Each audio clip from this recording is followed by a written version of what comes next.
I'd like to show you an extraordinary game from the Poland-Russia match from round 4 of the Batumi Chess Olympiad.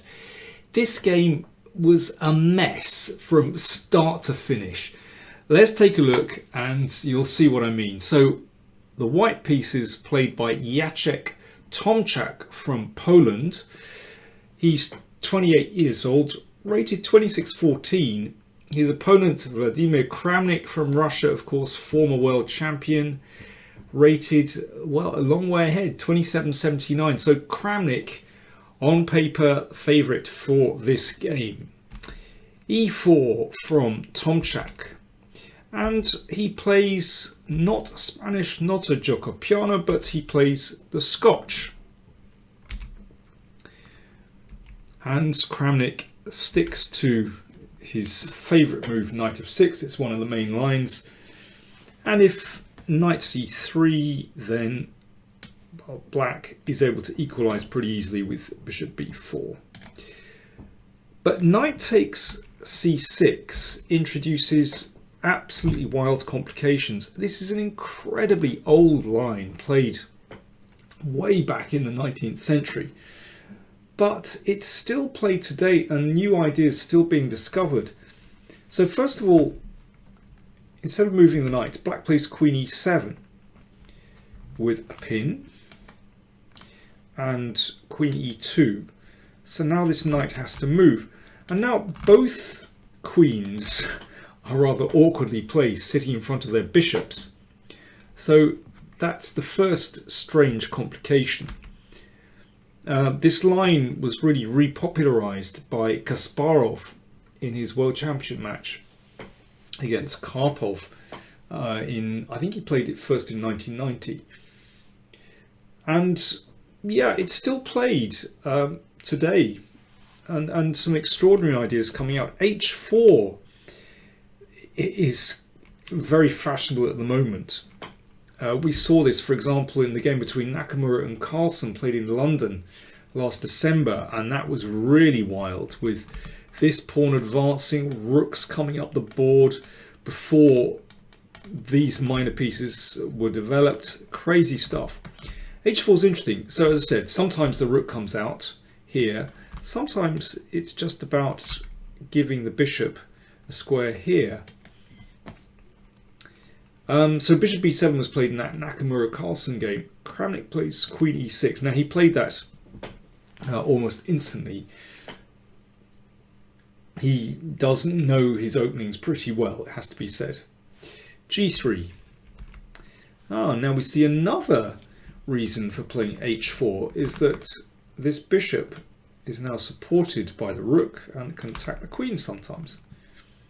Now Kramnik previously played d6 in this position against Nepomniachtchi, but he played knight b4 in this game. Again, just a mad move really. Normally you want to develop your pieces in the opening, but this is now the third move that this knight has made. So Kramnik breaking all opening principles. Well, the big guys know when to break these principles. Of course, it's just highly tactical. So this introduces ideas of attacking c2 in some way. Sometimes queen d5 to attack a rook. Introduces this idea, supported by the knight, to attack the queen. So let's see. c4. Bishop a6. So c4 preempted bishop a6.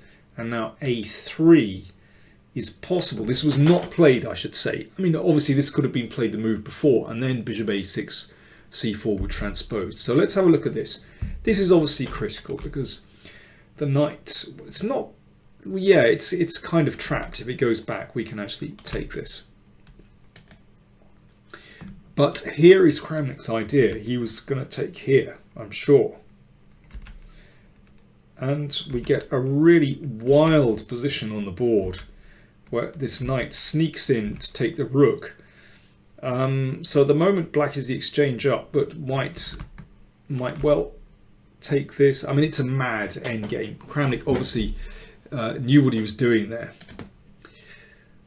What about supporting that pawn with b3? Well, then the queen slides across and knight c2 check is threatened. So you can see that knight b4 is an incredibly tricky move. So Tomczak played bishop f4 to support the e-pawn. And now d5. And now I think it's pretty clear that the opening has gone very well for Kramnik. He is a real expert in the opening. There's a pin. Let me see. Yeah, after this, well, in fact, let's have a look. Bishop takes, pawn takes, can take here, check, here, let's say king takes, and knight c2. Looks like it wins material, so that's why he couldn't take on d5. And if pawn takes pawn en passant, then knight d3 check, and we can take on f4. And this basically just damages white's structure. It doesn't look very pleasant at all somehow with this double pawn, and black has the two bishops. So Tomczak played a3, allowing bishop takes pawn. So Kramnik has already won a pawn. Things are going very well for him.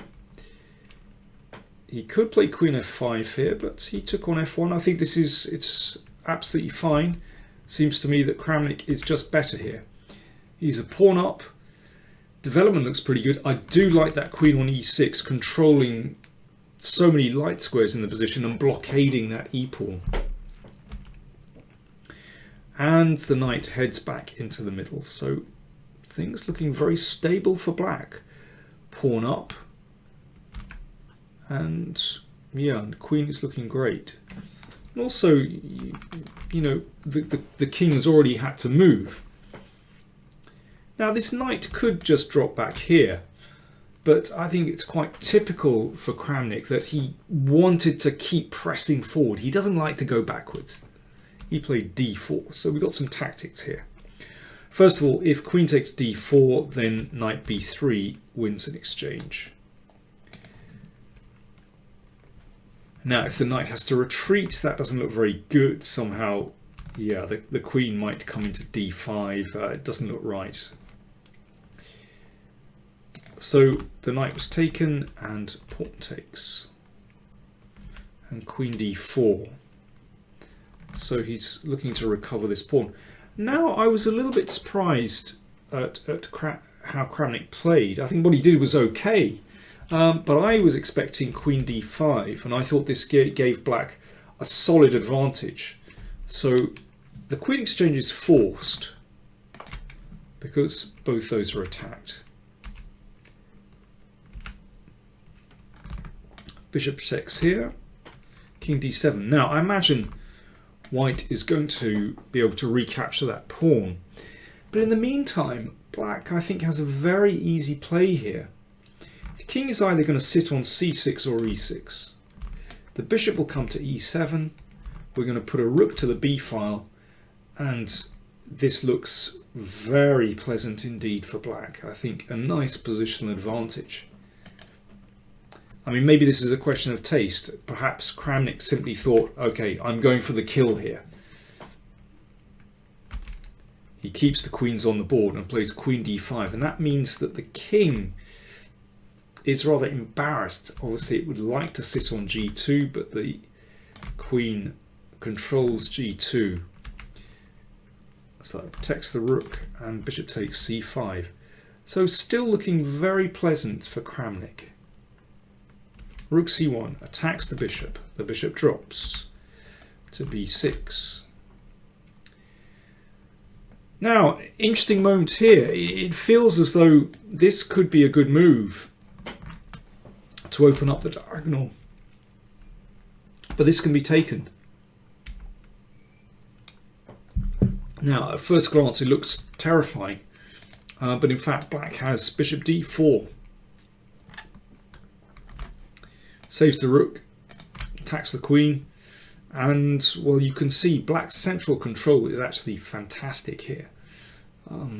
You know, that bishop can be supported, maybe even like this. I think white is going to be in trouble, particularly the king. I mean, maybe the safest way for white to play is king h2, giving this pawn, but at least bringing this rook into the game and maybe taking here. I mean, if white wants to try and hold the game, then that might be the way to do it. And black is definitely better. But all credit to Tomczak here. He played very aggressively. He played h5. So he's using this h-pawn. I think one of the ideas is if black blocks, then we might go back to this move. Because in this case, there'll be a check on g6. And I can imagine that Kramnik just thought, okay, I'm not going to get involved with that. This now looks very messy. So after h5, he didn't bother blocking that. He simply castled, allowing the pawn to come to h6. So this is getting complicated. If pawn to g6, then that is very useful indeed. And we can take here. And the endgame doesn't look so bad for white at all with that nice pawn on h6.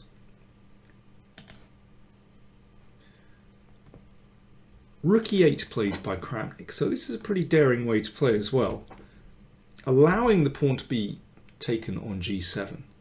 But then the rook swings up, protecting the pawn on c6. But also looking to come to g6 sometimes. So we've just got a complete mess on the board. Totally chaotic. Bishop g5 played by white. And here, bishop d4 is a good move, centralizing. And then rook g6, and black starts to have some threats here. This would be the way to play. But Kramnik now played some really outlandish moves. First of all, he played queen a2. Threatening mate in 1. I guess that's quite tempting. Maybe he was surprised by rook h2. It is a very unusual move. White's rook's split. Doesn't look very good. But it does essentially create some room for the king. It all depends whether white can find some action on the h-file, and then the rook will have its purpose. Here black should play rook d4, and this is a complete mess. After queen f3. Instead of that, Kramnik played rook d5. I'm afraid his sense of danger let him down, because in this position Tomczak produced, after a few seconds thought, queen b4, threatening queen f8, checkmate. If king takes g7, the queen swings across, and the queen is going in. Kramnik played c5. The queen swung across anyway, and there is no decent defense to white crashing through on the h-file. There we go. This rook found a purpose. h6. This was taken. Queen b3. He wants to try and get in some check here, but no. Bishop d2. A simple move. Blocking that rook and threatening mate. This was taken. One check, and that's checkmate.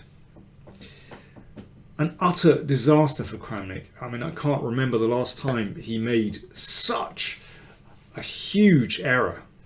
But somehow, I think he let the game slip. After that pawn advance with h5 and then h6, I think Tomczak was beginning to find his feet, and he'd created enough complications in the position that made it very difficult for Kramnik to control. Fascinating stuff. Now, that loss contributed to Russia's loss against Poland. Yakovenko also lost, Nepomniachtchi won, Karyakin drew. So a fantastic success for the Polish team, who won against Russia 2.5, 1.5. Russia haven't won the Olympiad since Bled in, let me see, 2002. They desperately want to win, but that is a big setback for them. If you want to see another game from round 4, then do check out the link up there, and you can have a look at the game between Caruana and Anand from another fascinating match between India and the USA. Round 5 pairings, we've got Armenia against Azerbaijan. That's a tasty geopolitical encounter. And Poland will play against France. That should be a very interesting match. France looking good. They have a fantastic team spirit, as well as very strong players. And the USA face Israel. Thanks for watching.